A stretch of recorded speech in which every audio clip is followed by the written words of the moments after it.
Doctores, vamos a revisar hoy día el capítulo de patología quirúrgica de intestino delgado, colon y apéndice. Vamos a hablar primero de lo que es el intestino delgado. El intestino delgado, la patología quirúrgica más frecuente que vamos a ver es la obstrucción intestinal.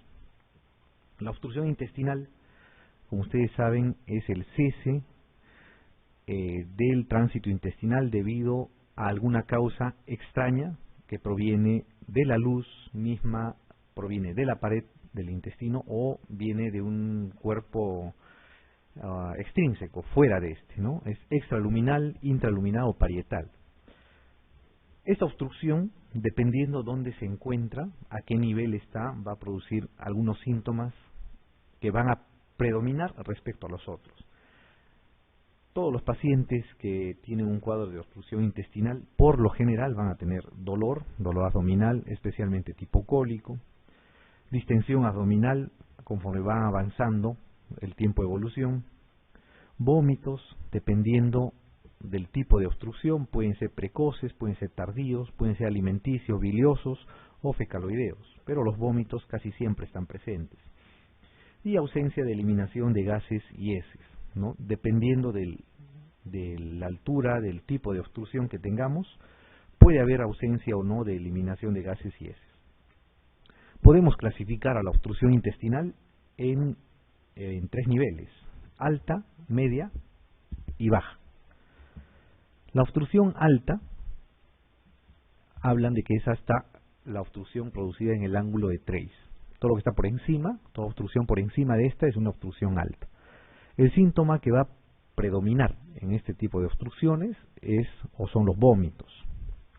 La obstrucción intestinal media se va a dar desde el ángulo de Treis hasta la válvula ileocecal. El síntoma de inicio, el que prepondera, es el dolor abdominal. ¿Ok? Y en la obstrucción intestinal baja, de la válvula ileocecal para abajo, el síntoma preponderante va a ser la distensión. Entonces, dependiendo dónde se encuentre, va a haber algún síntoma que va a preponderar. Las altas, en general, van a empezar con vómitos. La media inicia con dolor. Después se va a agregar en todos distensión abdominal, falta de eliminación de heces y flatos, puede haber o no reacción peritoneal, etc. Pero los síntomas de inicio son vómitos, dolor o distensión, dependiendo a qué altura se encuentra. ¿Cuáles son las causas de obstrucción intestinal? Esto han preguntado muchísimas veces. La causa más frecuente de obstrucción intestinal en general son las bridas y adherencias posoperatorias. Casi la mitad de los pacientes que cursan con un cuadro de obstrucción intestinal van a tener esta causa, ¿no? Bridas y adherencias posoperatorias. La segunda causa más frecuente son las hernias. Casi un cuarto de los pacientes van a tener hernias, ¿no? Principalmente las hernias inguinales son las más frecuentes o son las que más producen obstrucción intestinal. Y en caso de hablar solamente de obstrucción intestinal baja, estamos hablando en el colon, ¿no? De la válvula ileocecal hasta el ano. La causa de obstrucción intestinal más frecuente de ese nivel son las neoplasias, ¿no es cierto? Los cánceres de colon y de recto, especialmente del lado izquierdo, ¿no es cierto? Del colon izquierdo y del recto. Esas son las causas más frecuentes de obstrucción intestinal. La obstrucción intestinal como tal siempre se debe diferenciar del hilio paralítico, ¿no? En el hilio paralítico hay una alteración de la motilidad intestinal, o sea, como su nombre indica, va a haber una parálisis, una ausencia del peristaltismo. Normalmente se da debido a problemas metabólicos o hidroelectrolíticos. La diferencia va a ser en que va a haber una distensión global de todas las asas intestinales, a diferencia del hilio mecánico. Cuando hay una obstrucción mecánica o una obstrucción intestinal, como les decía, puede ser de causa parietal, intraluminal o extraluminal. En esos casos lo que se va a encontrar es una distensión segmentaria, o sea, va a haber distensión por encima de la obstrucción, o sea, proximal a la obstrucción. Y va a haber asas intestinales colapsadas por debajo de la obstrucción intestinal. ¿Ok? ¿Cuáles son los factores de riesgo de perforación? También tienen que saber. Los factores de riesgo de perforación sirven para cuando por ahí les pongan un caso clínico y les indican cuál es la conducta. Normalmente cuando hay factores de riesgo de perforación, lo que se hace es, se indica la cirugía de manera más precoz, ¿no? A diferencia de cuando no existen estos factores de riesgo, muchas veces el manejo de la obstrucción intestinal es conservador. ¿Por qué? Porque uno puede entrar a liberar las adherencias, que es la causa más frecuente, y esas adherencias pueden volver a formarse, ¿no? La indicación quirúrgica no es la primera línea en estos casos. Los factores de riesgo de perforación es una obstrucción mecánica estrangulante, es la primera causa. La obstrucción mecánica estrangulante o la obstrucción estrangulante, nomás si quieren, se caracteriza por dolor localizado. O sea, el paciente puede tener primero un dolor difuso, distensión abdominal, dolor tipo cólico. Pasadas unas horas empieza a localizar el dolor en algún cuadrante de la cavidad abdominal. Puede existir peritonismo, fiebre o conteo de leucocitos elevados. Eso quiere decir que probablemente hay un asa intestinal que está con isquemia, con hipoxia, y podría estar haciendo necrosis. Esa es la causa por la que estos pacientes tienen que ser intervenidos más precozmente. La otra causa, o el otro factor de riesgo, es la oclusión en asa cerrada. ¿Qué significa esto, no? Es cuando la luz está obstruida distal y proximalmente. Es como si el aire que está dentro de ese asa intestinal estuviera atrapada, no tiene salida ni desfogue, ni distal ni proximalmente, ¿no? Cuando hay torsión de asas intestinales se ve esto. Por ejemplo, un claro ejemplo es el vólulo de sigmoides. Cuando hay un vólulo de sigmoides, rota el asa intestinal, el sigmoide sobre su eje, y obstruye tanto la parte o el desfogue proximal como el desfogue distal, ¿no? A eso se llama obstrucción en asa cerrada, o sea, queda el aire y el contenido atrapado dentro del intestino. Al quedar atrapado el contenido, lo que va a hacer es, en toda la mucosa intestinal tenemos bacterias, hay líquido, hay producción de moco. Esas bacterias van a proliferar, van a producir un aumento de la concentración del recuento, digamos, de colonias, van a producir una sobreinfección. Esta sobreinfección va a producir un aumento del gas, la fermentación del líquido que contiene ese asa intestinal va a producir un aumento del gas, va a producir distensión. Esa distensión, unido a la probable isquemia que produce por la rotación del mismo meso, o de la misma arteria que está en el meso, va a producir riesgos aumentados o riesgo elevado de perforación. Entonces, la obstrucción en asa cerrada y la mecánica estrangulante son factores de riesgo de perforación, y por eso en estos pacientes normalmente no se debe esperar mucho para la cirugía. Muy bien. La pregunta número 1 dice, ¿no? De los siguientes síntomas y signos, ¿cuál le haría sospechar de una obstrucción intestinal baja? ¿No? Vómitos precoces, dolor intenso tipo cólico, ausencia de eliminación de heces y flatos, gran distensión abdominal o asimetría abdominal. O sea, tienen un paciente que tiene una obstrucción intestinal, ¿no es cierto? Saben que está obstruido, pero ¿cuál de estos síntomas es el más llamativo, digamos, de una obstrucción intestinal baja? Eso les están preguntando. ¿Cuál será? Los vómitos precoces, no es cierto, los vómitos precoces es de la obstrucción intestinal alta, ¿no? El dolor intenso, tipo cólico, está presente en todos, ¿no es cierto? Pero es preponderante o se inicia en la obstrucción intestinal media. La ausencia de eliminación de heces y flatos, en la obstrucción intestinal baja la van a encontrar, ¿verdad? Pero pueden encontrarlo también en los otros tipos de obstrucción. Gran distensión abdominal, ¿no? Esa es la respuesta. La gran distensión abdominal es típica de la obstrucción intestinal baja, ¿no? Más que en la media y obviamente mucho más que en la alta. En la alta hay veces incluso hay asimetría abdominal con distensión epigástrica o en el hemiabdomen superior, y el resto del abdomen puede estar excavado. Entonces aquí la respuesta es la D, ¿no es cierto? Gran distensión abdominal. Muy bien, la pregunta 2 dice, ¿cuál es el primer hallazgo en la obstrucción intestinal media? ¿Qué es lo primero que aparece? Distensión abdominal, dolor cólico, vómitos, ictericia o dificultad para eliminar flatos.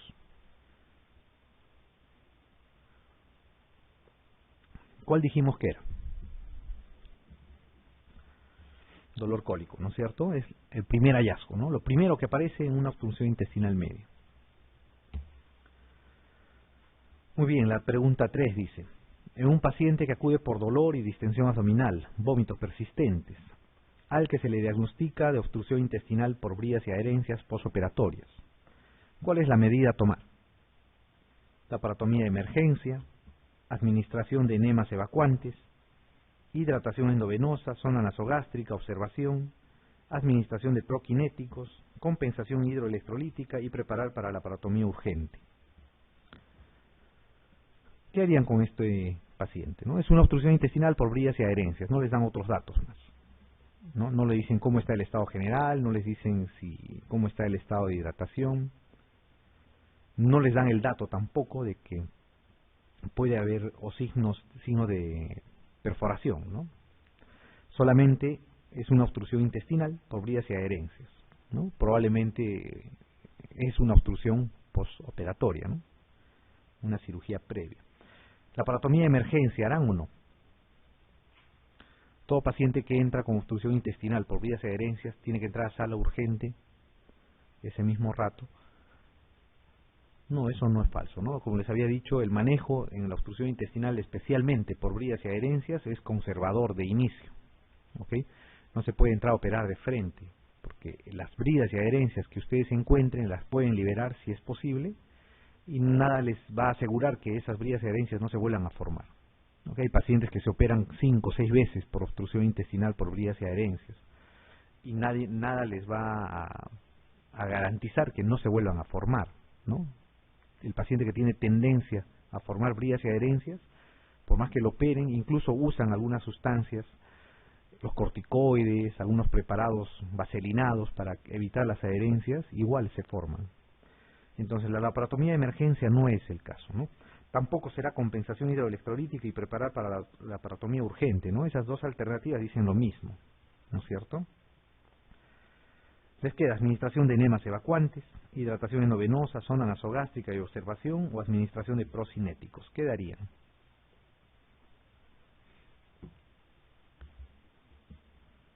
Enemas evacuantes servirán en una obstrucción intestinal por vías y adherencias. El enema evacuante sirve cuando la obstrucción hay una obstrucción intraluminal, por ejemplo, por un fecaloma, ¿no es cierto? Por una impactación fecal podría servir. Las primeras horas de evolución de un bólulo de sigmoides podría ayudar un enema evacuante. Muy bien, administración de procinéticos, ¿no? Los procinéticos no están indicados en la obstrucción intestinal, cualquiera sea el tipo que sea. Lo que se hace es una hidratación endovenosa, sonda nasogástrica para descompresión, ¿no? Abdominal superior o del tracto gastrointestinal superior, y observación, ¿no es cierto? ¿A la espera de qué? De que se resuelva o de que aparezca algún signo premonitorio de perforación o de isquemia y tenga que ser intervenido el paciente, ¿no? O pasadas, esto también es casi una regla, pasadas 72 horas y no se resuelve el cuadro, también está indicada la cirugía, ¿no? No se debe esperar mucho tiempo tampoco, no está aconsejado esperar más de 72 horas en un paciente con obstrucción intestinal por vías y adherencias, así no tenga ningún signo peritoneal. Si sigue obstruido, debería ser operado. Muy bien, la pregunta 4 dice, ¿cuál es la causa más frecuente de obstrucción del intestino delgado en un paciente adulto sin intervenciones abdominales previas? Ilio biliar, cáncer de colon, tumoración estenosante del intestino, incarceración del intestino delgado en orificio herniario o cuerpos extraños. Es un paciente que no ha sido operado, ¿no es cierto? Entonces no son bridas y adherencias. ¿Cuál será? Habíamos dicho que la segunda causa era, en general, la incarceración del intestino delgado en orificio herniario, una hernia, ¿no es cierto? En un paciente que nunca ha sido intervenido, esta es la primera causa de obstrucción intestinal. ¿Qué es el ilio biliar? ¿No? El ilio biliar es la obstrucción intestinal que se produce por un cálculo que migra de la vesícula hacia el intestino, a través de una fístula, ¿no? Es un cálculo grande normalmente, está ubicado en la vesícula. Este cálculo es tan grande que se va a asentar o va a apoyarse, digamos, sobre una parte del intestino delgado, normalmente el duodeno. Al apoyarse empieza a horadarlo y hace una fístula, una comunicación entre la vesícula y el duodeno. A través de ese orificio pasa el cálculo, avanza por el peristaltismo y se obstruye o se impacta en general en la válvula ileocecal. O sea, es una obstrucción intestinal de causa intraluminal, ¿no? Debido a un cálculo que migró de la vesícula biliar, ¿no? A eso se llama ileobiliar. Cáncer de colon, tumoración estenosante del intestino, dicen casi lo mismo, ¿verdad? Cuerpos extraños también son una causa de obstrucción intestinal, pero no es la primera. Muy bien, la pregunta 5 dice: ingresa por emergencia una mujer gestante del segundo trimestre con cuadro clínico compatible de obstrucción intestinal. ¿Cuál de las siguientes pruebas diagnósticas le permitiría confirmar el diagnóstico de manera rápida? Tomografía helicoidal multicorte de abdomen y pelvis, ecografía abdominal, tránsito intestinal con sustancia hidrosoluble, radiografía de abdomen o gammagrafía abdominal. ¿Qué le pedirían a esta paciente?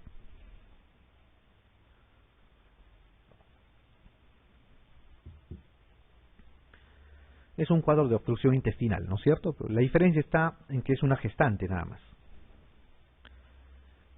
¿Qué le pedirían? A ver, la ecografía. No va a ser la niña perfecta, ¿no es cierto? Pero ¿servirá en una obstrucción intestinal? Poco nada sirve, ¿verdad? La obstrucción intestinal produce distensión de asas, el aire es enemigo de la ecografía.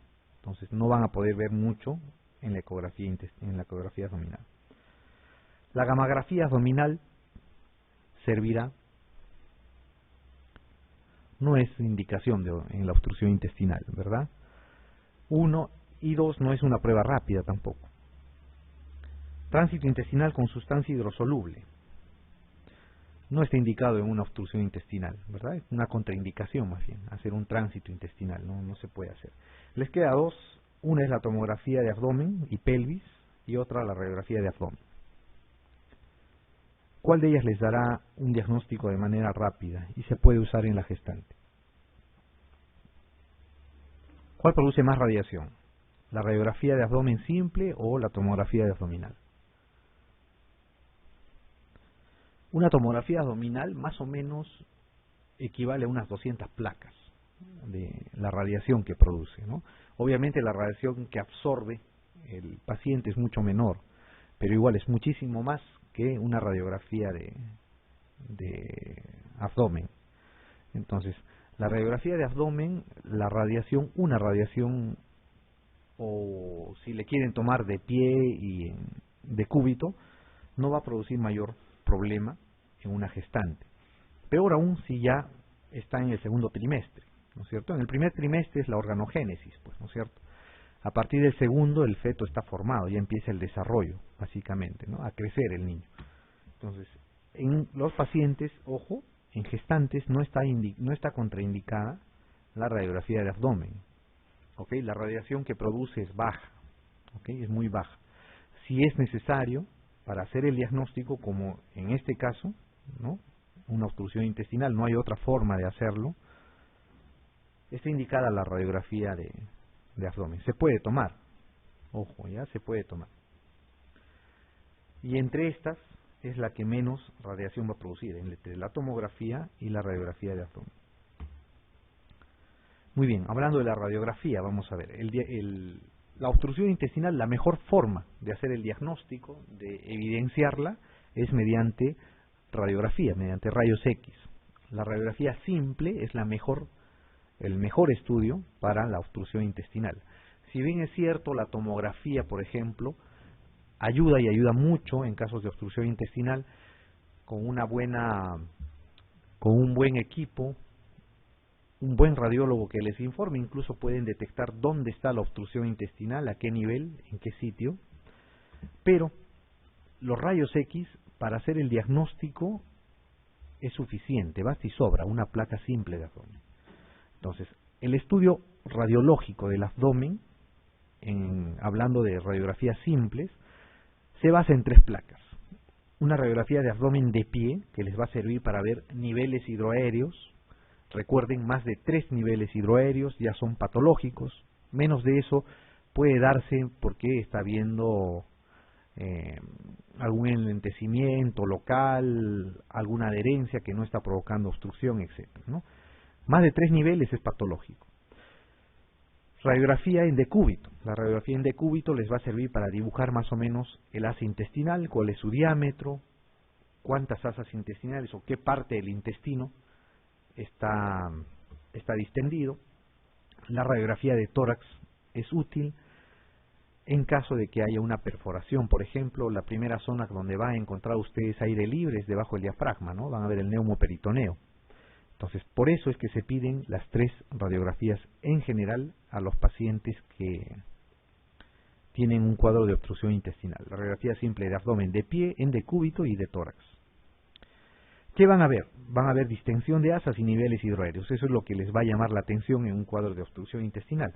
Además, va a haber ausencia de aire, de gas, en la parte distal a la obstrucción, ¿no? ¿Qué van a ver en el intestino delgado?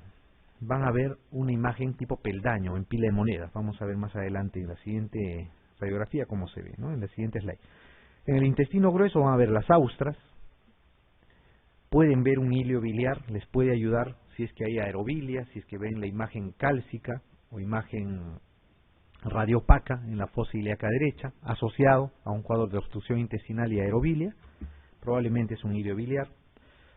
Pueden ver algunas radiografías tipo, algunas imágenes tipo, como en el bólulo de sigmoides, el signo de grano de café, ¿no?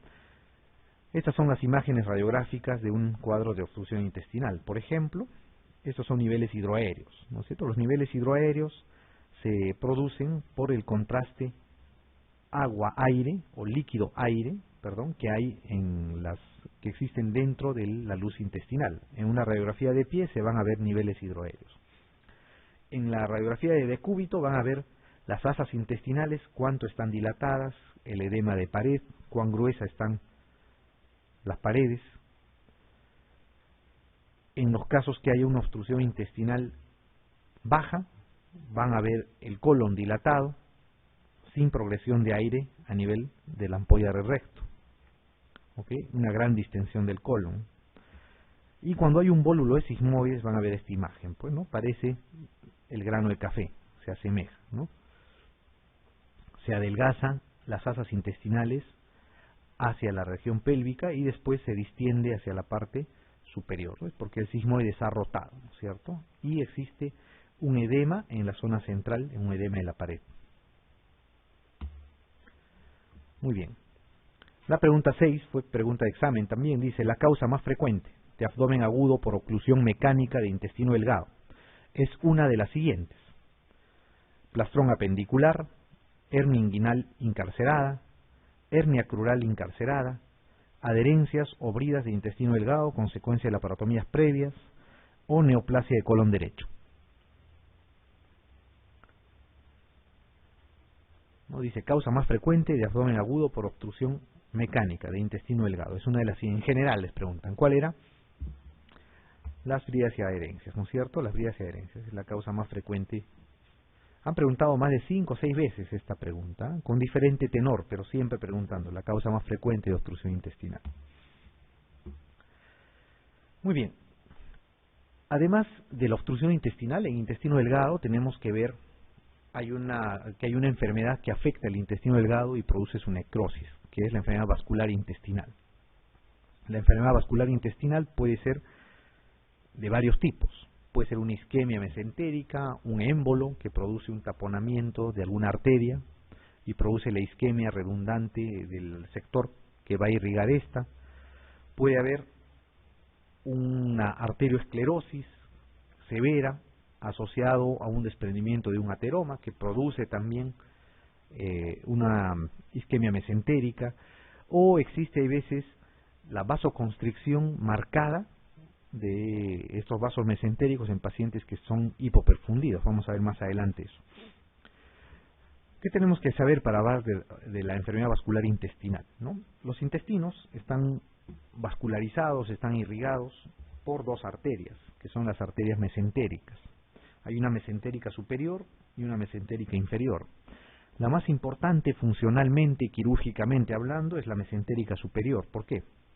Va a vascularizar lo que es el intestino delgado, casi desde el ángulo de Treis hasta la válvula ileocecal, ¿okay?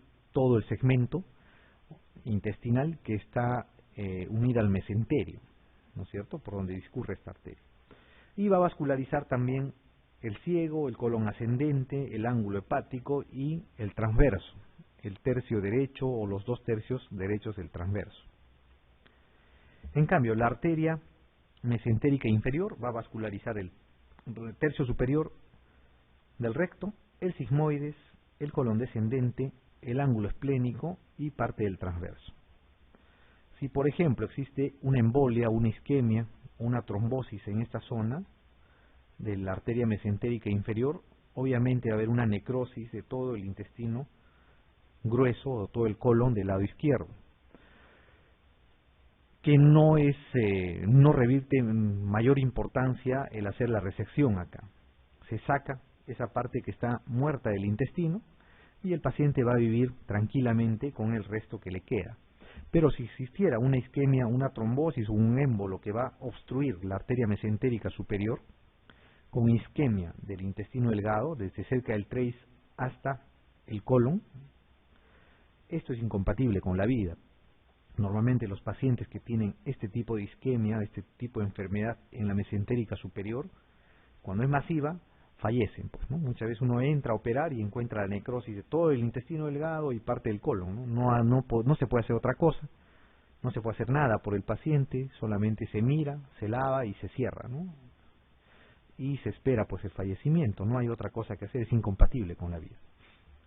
Tenemos que también saber nosotros el drenaje venoso de los órganos intraabdominales. El drenaje venoso se basa en la vena mesentérica superior, ¿no?, que se va a unir al tronco espleno-mesentérico y que van a formar la vena porta. Al igual que las arterias mesentéricas, vamos a tener la mesentérica inferior, va a vascularizar lo mismo, las mismas regiones, y la mesentérica superior va a vascularizar lo propio, ¿no? Iguales las mismas regiones con idéntica vascularización. La diferencia va a ser que ambas van a drenar a la vena porta y después a la circulación sistémica. ¿Ok? No drenan a la vena cava de frente, sino van a la vena porta.